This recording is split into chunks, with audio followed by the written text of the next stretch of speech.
svoj názor na hlas. Nebude sa dariť za takéto situácie. Zdravím fašistov z Markízy.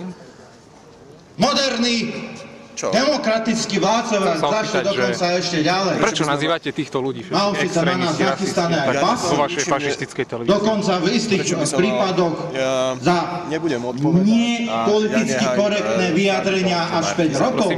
Dobre. To je tarifa, ktorú častokrát nedostávajú ani podvodníci a defraudanti. Ja nie som kompetentný, aby som niečo takéto... Navyše máme tu veľmi múdre zákony o nadsti utrhaní. Kto vlastne Častokrát u takých, ktorí žiadnu česť nemajú. Vy sa môžete predstaviť prvý.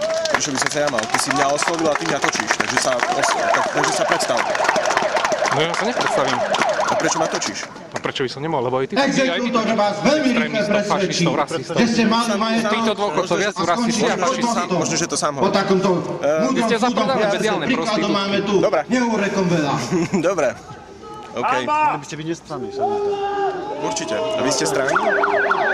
Matej, poď. Ideme si robiť svoju prácu, tak ako... Vy si len robíte svoju prácu, tak jak všetci, nie?